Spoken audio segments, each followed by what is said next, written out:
The cockpit of a P-40 Warhawk smells like engine oil, rubber, and fear.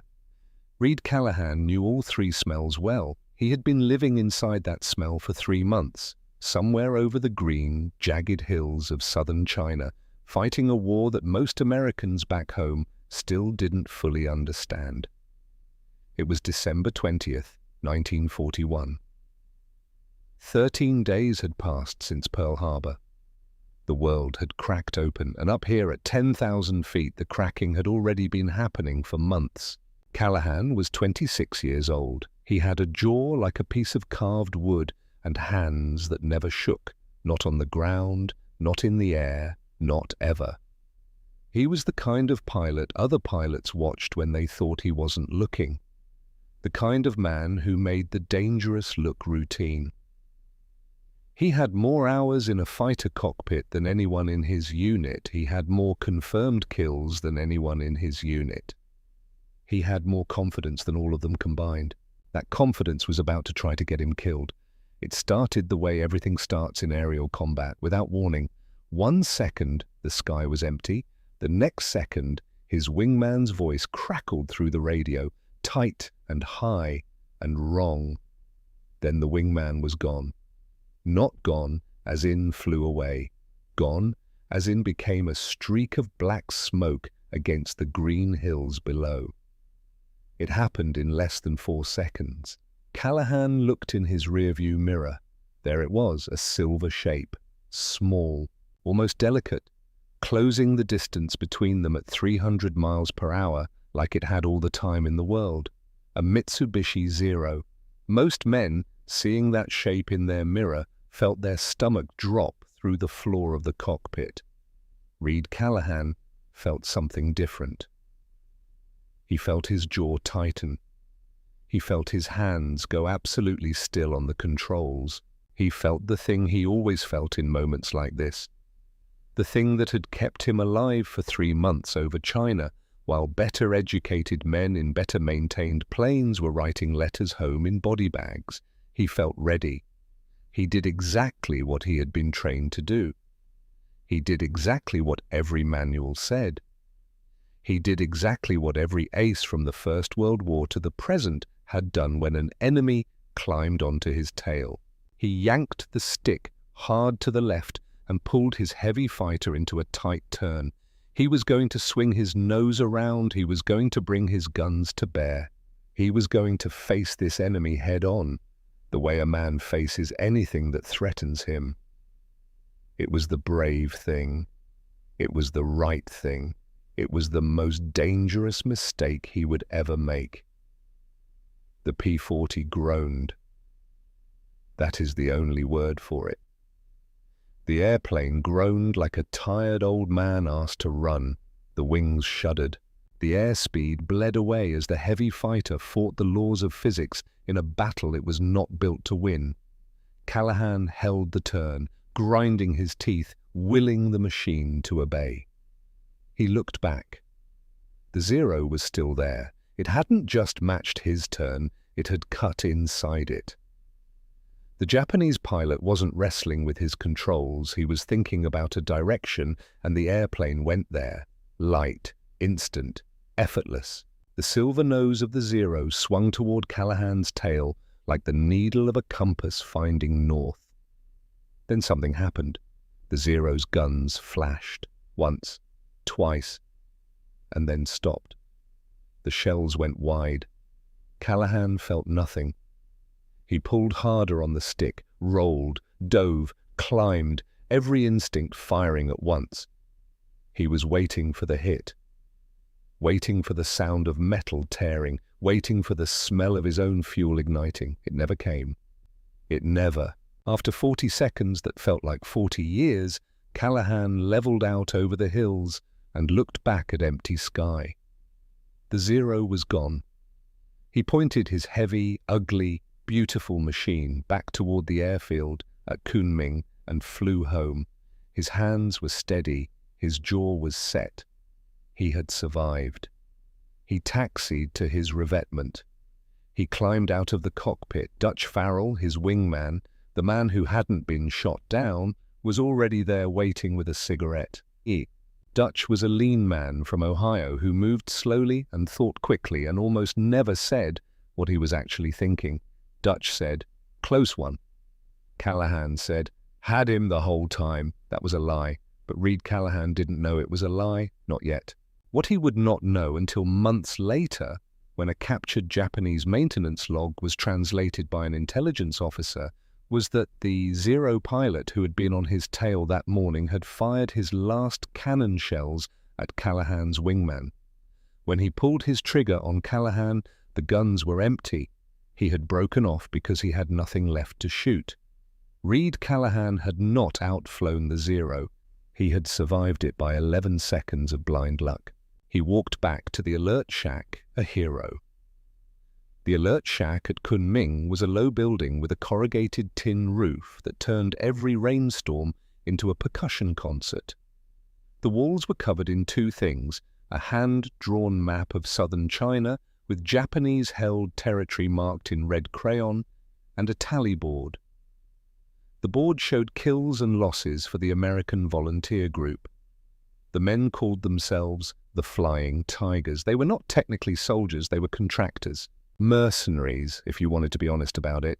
They had come to China for 3 reasons: adventure, money, and the fact that there was nowhere else to go.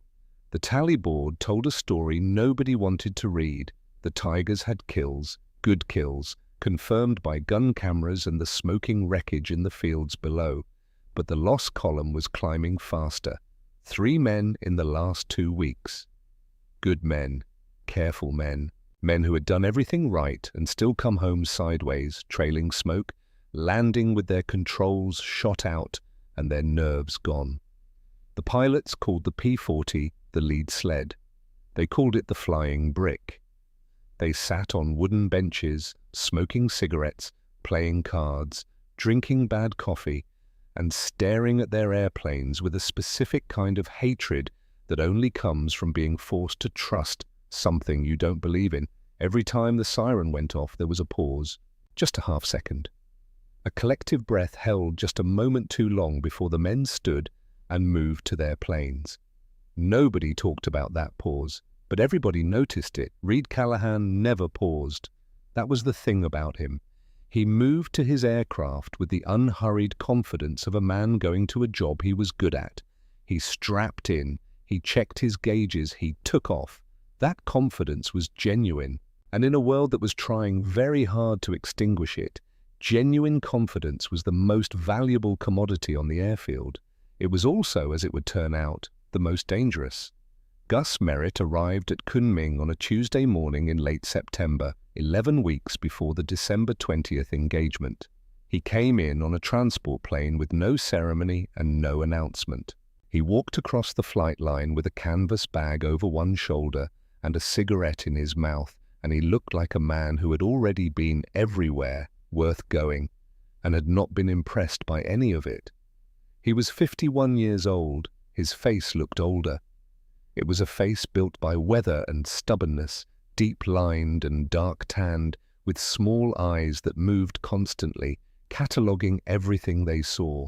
He was partially deaf in his left ear from an engine accident in 1932, and he compensated by tilting his head slightly when listening to people, as though trying to pour their words into the good side.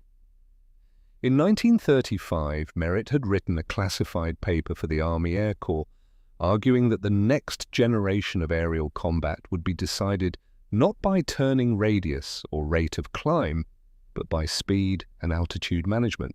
He argued that the biplane instincts governing most fighter tactics were not just outdated, they were suicidal. He called them a death sentence written in the language of honor. His commanding officer called the paper irresponsible. His commanding officer's commanding officer called it delusional. In 1937, Gus Merritt was quietly retired at a rank below what his service had earned him. He came to China because China was the only place that would have him. He arrived knowing 2 things with absolute certainty. He knew the American pilots at Kunming were going to keep dying at their current rate until something fundamental changed. And he knew exactly what that something was. He had been studying the Zero for 2 years. He had read specifications that other officers dismissed as exaggeration. He had done calculations on a yellow legal pad that told him precisely what the Zero could and could not do. He arrived at Kunming not to figure out the problem. He arrived to prove that he had already figured it out. The briefing happened 4 days after Merritt's arrival. He walked into the room without preamble, stood at the front, and picked up a piece of chalk. He drew 2 shapes on the board, one high, one low. He labeled them P40 and 0. He drew a line from the high shape to the low shape. A dive. Then a line curving back up. A zoom. That was all. He told them the rules. From this day forward, turning with a 0 was forbidden. Any pilot observed attempting to engage in a sustained turning fight would be grounded.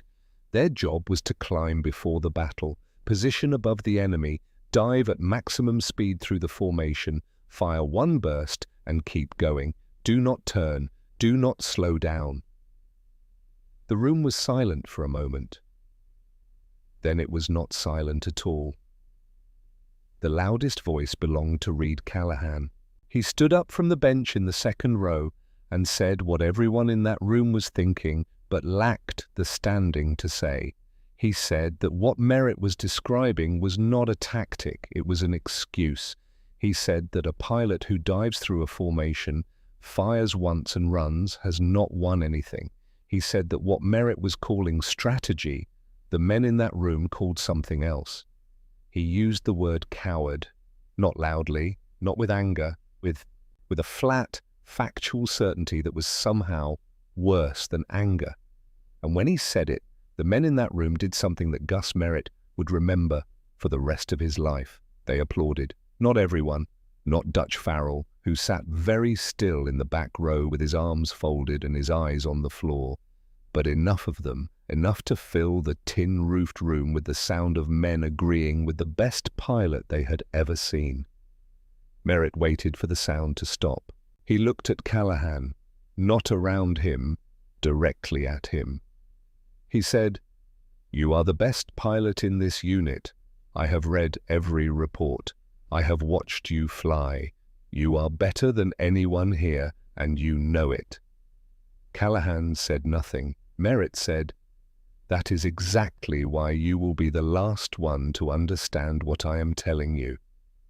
He set the chalk down, picked up his canvas bag, and walked out of the room. Callahan stood there in the buzzing approval of his peers. He had won the argument. He walked outside. Dutch Farrell followed him without being asked. The P-40s sat in their revetments in the late afternoon light, heavy, graceless, their shark-mouthed nose art grinning at nothing. Dutch lit a cigarette and looked at the planes for a long time. He said, "You think he's wrong?"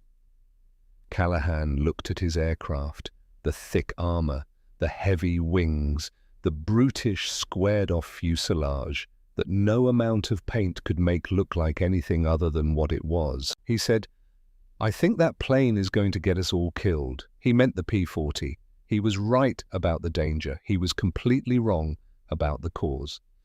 The 11 weeks that followed would teach him the difference. The first week of training under Gus Merritt's new doctrine felt like being told that everything you had ever learned about swimming would drown you. The mechanics were simple. The execution was not. Merritt stood at the end of the runway each morning in the same canvas jacket, cigarette in the corner of his mouth, and watched his pilots practice dive attacks against each other. He did not shout. He did not encourage. He watched the way a man watches a clock, noting the time, saying nothing about whether he approves of it. The drill was straightforward. One pilot climbs to altitude. One pilot flies straight and level below. The high pilot dives, simulates a firing pass, and zooms back up. Then they switch. Then they do it again until it stops feeling wrong. It never stopped feeling wrong. The problem was not physical. The P-40 dove beautifully. That was the one thing the heavy fighter did with genuine grace. Point the nose down, open the throttle, and the airplane transformed. The sluggishness disappeared. The controls stiffened into something precise and powerful. The airspeed indicator unwound like a clock running backward. At 400 miles per hour, the P-40 was not a brick. It was a projectile. The problem was what happened inside the cockpit. When a pilot pulls out of a high-speed dive, the G-forces do not ask permission. They arrive all at once. A physical weight pressing down through the seat, through the spine, through the skull. The blood in the body obeys gravity instead of the heart. The edges of vision go grey. A pilot who pulls too hard, too fast, blacks out completely and flies his aircraft into the ground at whatever speed it was going when the lights went out. Every man in the unit had to learn where that edge was. The only way to find it was to get close to it. Dutch Farrell found it calmly and methodically, the way Dutch did everything. He came back from his first high-speed pullout with a mild expression and a nosebleed and reported that he had gone grey at the edges but not black. Merritt nodded. Dutch went back up. Reed Callahan found it differently. Callahan had never simply let the P-40 fall, he let it fall. At 350 miles per hour, he felt the controls stiffen under his hands. At 400, the whole airframe vibrated with a sound like a cable pulled to breaking. At 420, the nose wanted to tuck further down, to accelerate past anything the engineers had planned for. He pulled back on the stick. The G-forces hit him like a wall. He went grey, he went dark. For approximately 3 seconds, Reed Callahan was not flying an airplane. He was cargo. The P-40 arced upward while its pilot sat motionless in the cockpit with his vision gone and his hands slack. He came back at 15,000 feet, climbing, the engine laboring, his vision returning in a slow tide from the center outward. His hands were shaking. He looked at them the way he might look at a stranger's hands. He had not had shaking hands in a cockpit since his first solo flight at age 19. He said nothing when he landed. He walked to the water bucket near the revetment and poured it over his head and stood there in the cool air, letting it run down his neck. Dutch appeared beside him. Dutch said, "How was it?" Callahan said, "Fine." The simulation drills began in the second week. Merritt paired the pilots against each other in mock combat. One pilot plays the attacker using boom and zoom. The other uses whatever tactics he chooses. A gun camera records every pass. At the end, Merritt reviews the footage and says, without visible emotion, which pilot would be dead. Reed Callahan lost. Not once, not twice. 3 times in a single afternoon, in front of every pilot in the unit, the gun camera footage showed the same image. Dutch Farrell, diving from altitude, the crosshairs of his simulated guns passing directly through the cockpit of Callahan's aircraft, while Callahan's own guns pointed at empty sky. The third time, Callahan tried something different. He saw Dutch setting up the dive from above and pulled his P-40 into the tightest turn it would manage, trying to bring his nose around before Dutch reached him. The P-40 groaned through the turn, bleeding speed, shuddering at the edge of a stall. Dutch's camera footage showed the P-40's fuselage filling his sights for a clean 2-second burst. Callahan had not gotten his nose within 40 degrees of Dutch's aircraft. In the briefing room, Merritt showed the footage without commentary. Callahan sat in the front row and looked at the evidence of his own defeat with the expression of a man reading a sentence in a language he refuses to believe exists. Nobody said anything directly to Callahan. Nobody needed to. The best pilot in the unit had just been shown, in black and white on a screen, that the way he fought was a losing way, that the instincts he had built his identity around were not assets. They were the specific, elegant mechanism by which a very good pilot would get himself killed. Dutch caught up with Callahan outside. Dutch said, "Your turns are beautiful. Textbook. I've never seen anyone maintain radius like that at low speed." He paused. "That's why they're killing you. You're doing them perfectly." Callahan walked to his aircraft and stood with his hand on the fuselage for a long moment. He did not respond, but he heard it. The patrol happened on a Thursday. 4 aircraft, Routine sweep along the eastern approaches to Kunming. No significant Japanese activity expected. 20 minutes out, Callahan saw them.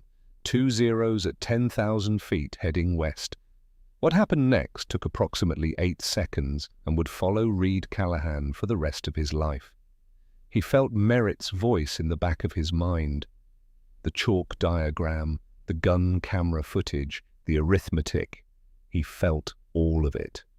Then 3 months of instinct overrode all of it at once. He rolled his P-40 toward the Zeros and called the break on the radio. The engagement lasted 90 seconds. Callahan pulled his fighter through 2 hard turns, trying to get his nose on the lead Zero. The Zero cut inside him both times. The second Zero drifted wide, lining up from the side. Callahan did not see it coming. Dutch Farrell did. Dutch rolled his aircraft between Callahan and the second Zero and took the burst meant for Callahan's cockpit across his own wing route. The impact tore through the aileron and shredded the lower half of the flap. Dutch's P-40 rolled hard left, fighting him. The controls, suddenly uneven and brutal. He got it level, he got it home. He put it on the runway at Kunming, in a landing that was controlled the way a river flooding its banks is controlled, barely, in one direction, and only just. The aircraft was destroyed. The left wing would never fly again. Dutch climbed out without expression. He stood on the runway and looked at his aircraft for a moment. Then he walked to the medical station because there was a cut above his left eye from where his head had struck the gun sight during the roll. 7 stitches. That was the cost of Reed Callahan's 8 seconds. Gus Merritt did not call a meeting. He did not write a report. He came to Callahan's bunk after dark, pulled a wooden chair to the side and sat in it without speaking for a moment.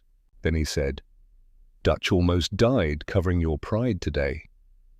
Not 4 words, a sentence that weighed more than the aircraft Dutch had just destroyed. Callahan lay on his bunk and stared at the corrugated ceiling and said nothing. Merritt said, "I'm not grounding you. I considered it. I'm not doing it because you already know what you did wrong, and because grounding you won't change what happened. Dutch's aircraft will tell that story to anyone who looks at it for the next week." He stood. He put the chair back against the wall.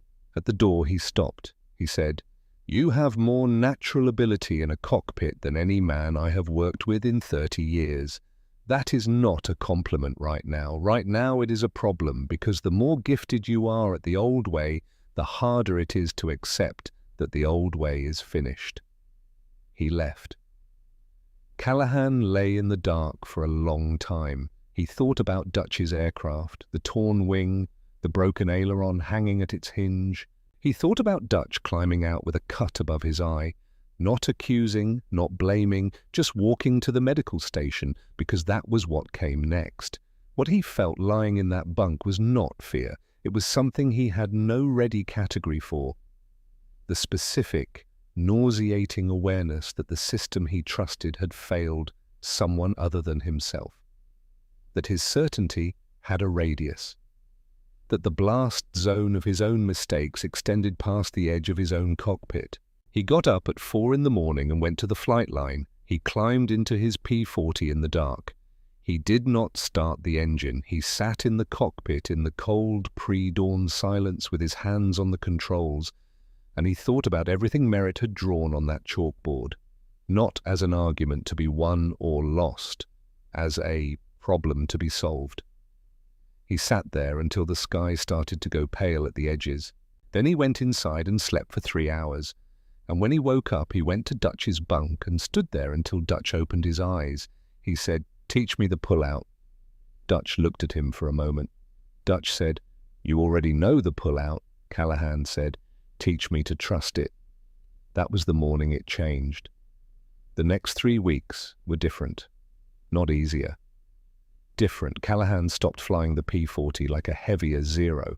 He stopped asking the aircraft to do what it was not built for and started asking it to do the one thing it did better than anything in the sky: fall, fast, straight, unstoppable. He and Dutch flew together every morning before the rest of the unit was awake. one high, one low, dive, pass, zoom, reset, over and over until the motion stopped being a decision and became a reflex, a different reflex than the one that had governed him for 3 months, harder to build, deeper once built. Then came the morning that mattered most, and it was not a morning of action, it was a morning of restraint. Callahan spotted a lone Zero at 8,000 feet during a routine patrol. Below him, unescorted. The geometry was almost insultingly perfect. The old Callahan would have been in the dive before the thought was finished. This Callahan looked at the angle, measured it against everything Merritt had taught him. The Zero was slightly too far left. The convergence point was off by perhaps 15 degrees. At 400 miles per hour, 15 degrees is the difference between a killing burst and a miss, followed by an angry Zero with perfect energy advantage and a target sitting directly in front of it. He let it go. He flew home with empty gun barrels and said nothing at debriefing. Later, Merritt found him near the revetment. Merritt said, "I heard you had a Zero in front of you this morning." Callahan said, "Angle was wrong." Merritt looked at him for a long moment. Then he nodded once and walked away. It was the closest thing to approval Gus Merritt had offered since arriving at Kunming. 3 words acknowledged, 1 nod given. It was enough. The intelligence report arrived on a Tuesday, delivered by a signals officer who had the specific pallor of a man who has decoded something he wishes he had not. The Chinese observer network, farmers and village officials and former soldiers scattered through the hills with radios wrapped in oilcloth, had been tracking a pattern of Japanese air activity for 11 days. The pattern had resolved into a picture. A large formation was assembling at airfields to the south, deep in occupied territory. Bombers and fighters, more of both than had been seen in this theater in months. The target was Kunming. The purpose was not harassment. It was elimination. Kenji Mura's name was in the report. The signals officer had been told to underline it. Merritt called Callahan into his office that evening. He put the report on the desk between them. He told Callahan he would lead the intercept. Callahan read the numbers. He looked up. He said, "How long do we have?" Merritt said, 4 days, maybe 5. The room was quiet. Callahan said, "Have you ever been afraid of being called a coward?" It was not the kind of question Reed Callahan asked people. It was not the kind of question he had ever asked anyone, including himself. Merritt leaned back. He looked at the ceiling. He took a long pull on his cigarette and let the smoke out slowly. He said, "Every day for 15 years. He said nothing after that. Callahan stood, picked up the report, and walked out into the dark Kunming night. 4 days. Somewhere to the south, Kenji Mura was briefing his pilots. He was telling them about the Americans and their clumsy airplanes.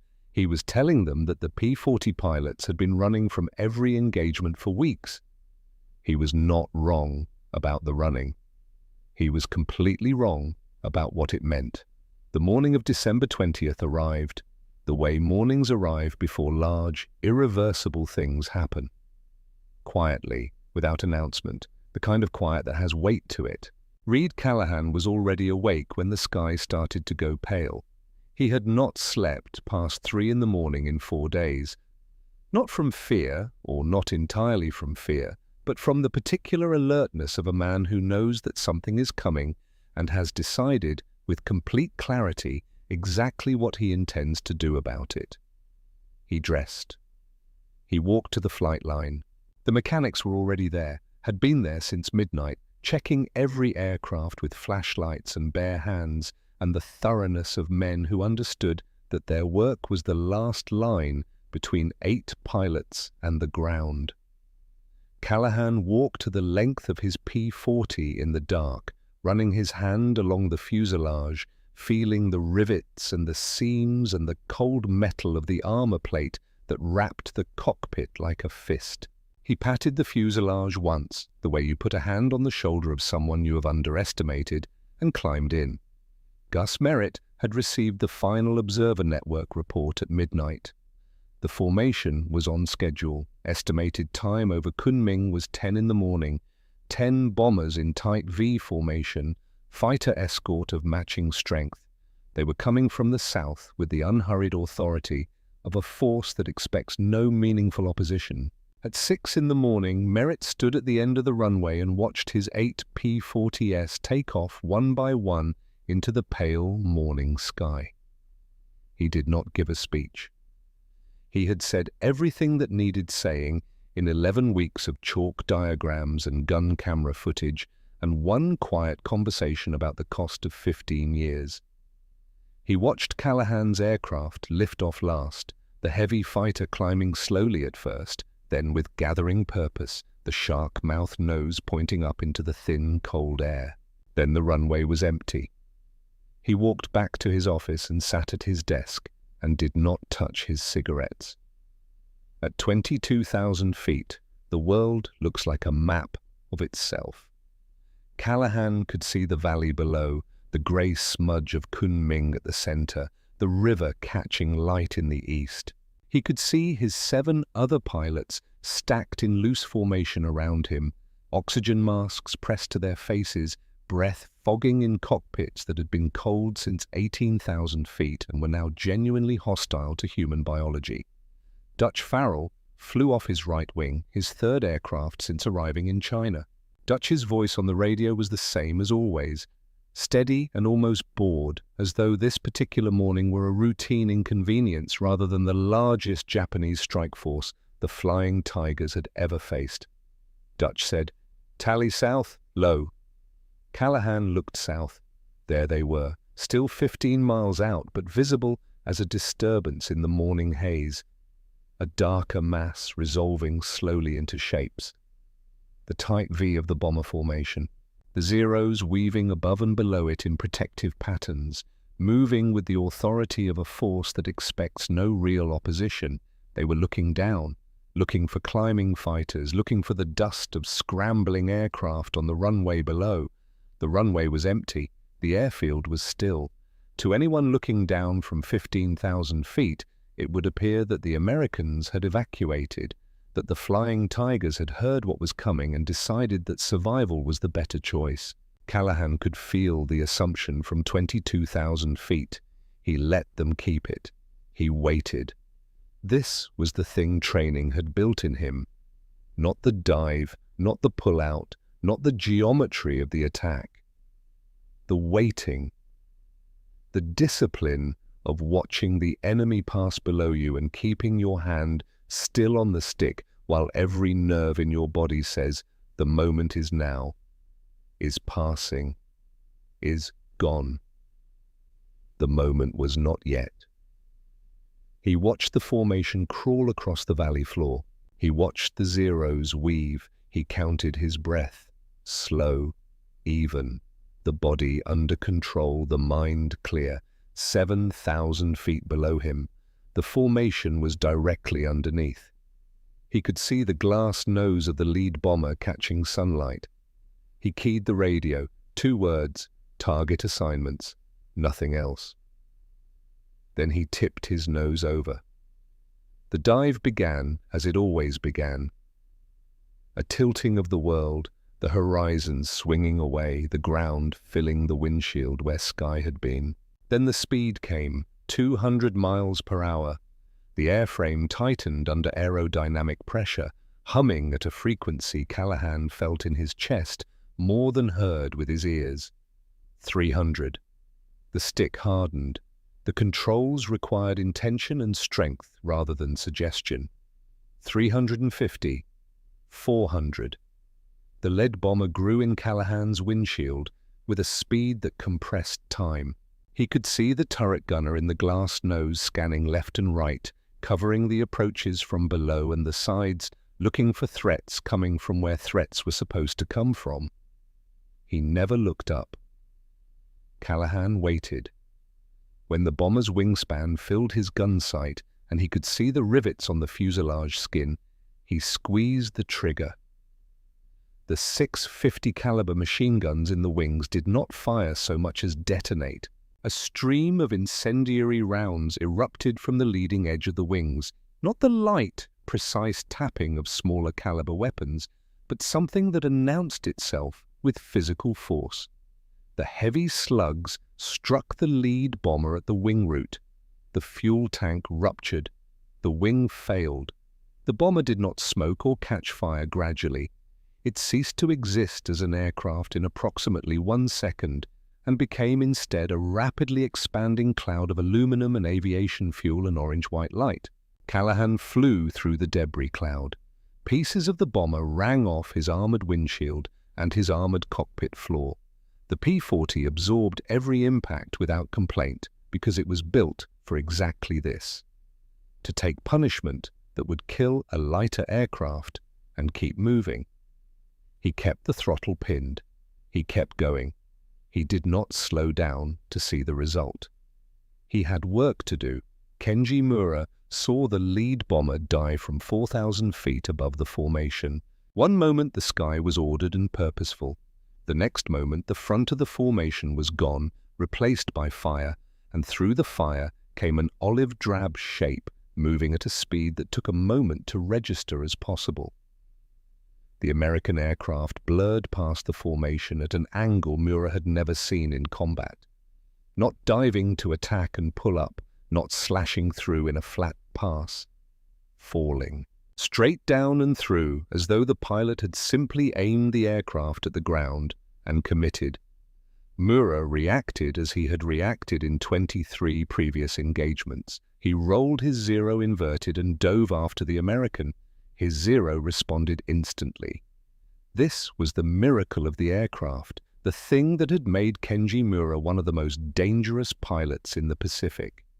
He thought about a direction and the Zero went there. Light, immediate, total.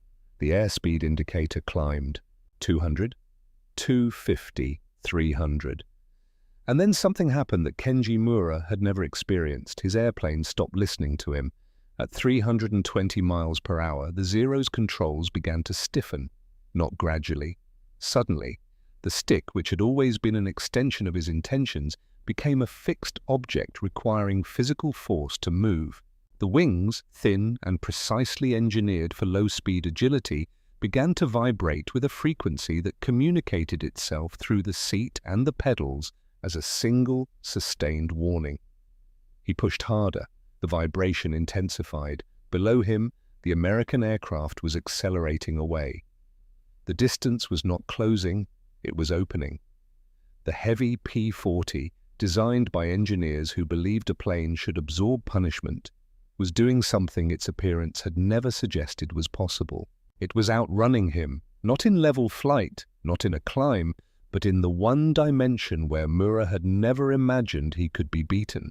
Straight down.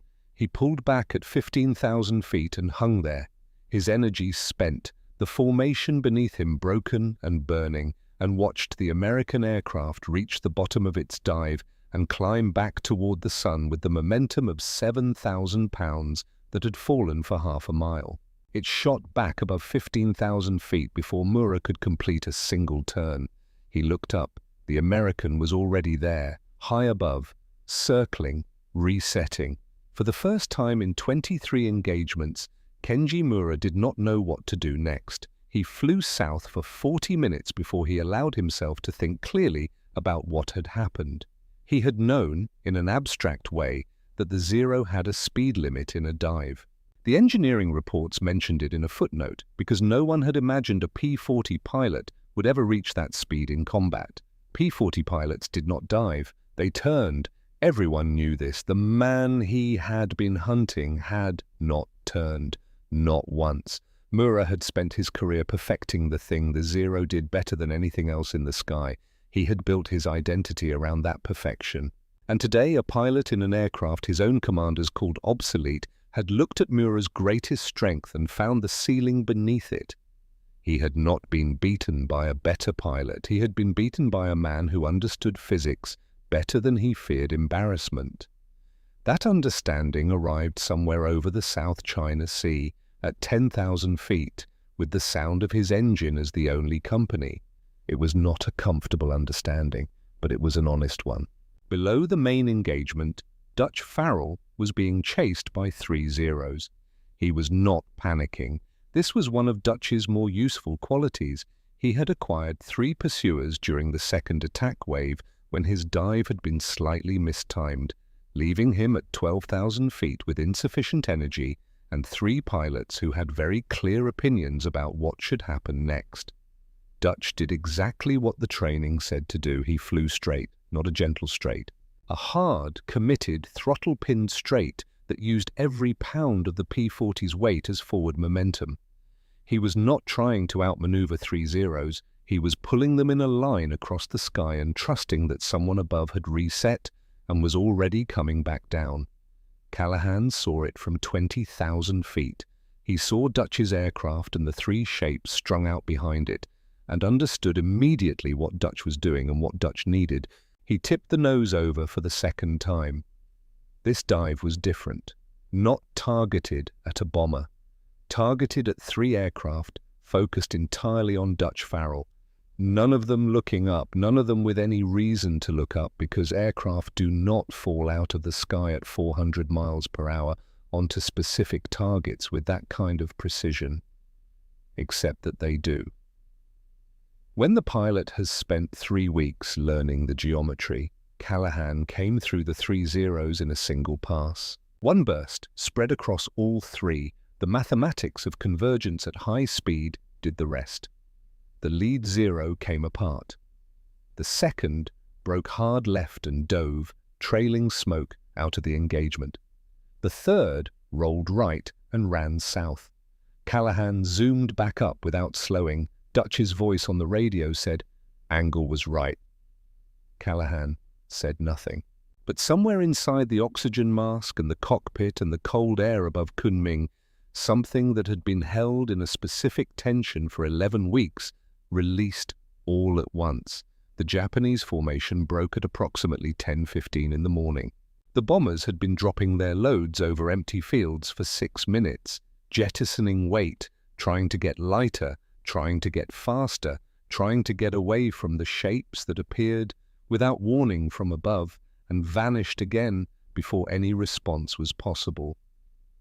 The Zeros were low on fuel and demoralized in the way that only comes from fighting an enemy whose tactics you cannot answer. They had nothing left to give the retreating bombers except company. The survivors turned south. The P-40s were already high above, circling in loose formation, pilots checking fuel gauges and ammunition counters, and the faces of the men beside them. 8 aircraft had gone up. 8 aircraft were coming home. The landing at Kunming was quiet in the way that things are quiet when the true size of something has not yet been measured. The mechanics ran out as always, patch kits in hand, ready for the damage assessment. They circled Callahan's aircraft first, then Dutch's, then each P-40 in turn. They looked at the wings, the fuselage, the tail surfaces. There was nothing to patch. The gun barrels were black with carbon. The ammunition trays were empty, but the aircraft were whole.